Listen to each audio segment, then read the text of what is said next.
Ils ont eu l'idée de construire une cabane sur une plate. Et d'un côté, il y avait une pièce pour les autopsies.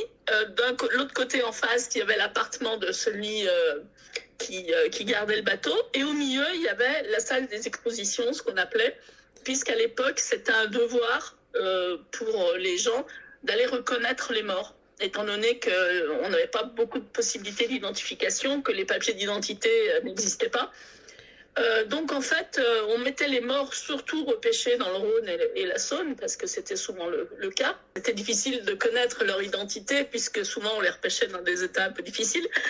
Donc en fait, on les exposait sur des plateaux, et ils étaient derrière une vitre. Et les gens venaient en famille, c'était la sortie familiale, ils venaient et on ouvrait... c'était très théâtral, on ouvrait le rideau noir qui était en velours, et là les gens regardaient les morts avec les vêtements qui étaient pendus au-dessus pour que les gens essaient de retrouver quelque chose qui leur disait « Ah bah tiens, c'est mon voisin, c'est ma cousine », enfin voilà quoi. Donc c'était une manière d'identifier les gens, parce que la Cassagne était vraiment quelqu'un qui ne supportait pas l'idée qu'on puisse être enterré dans une fosse commune sans nom.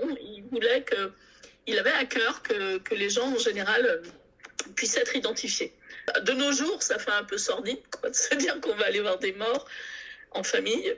Mais à l'époque, c'était tout à fait quelque chose de commun qui ne se faisait pas qu'à Lyon, d'ailleurs.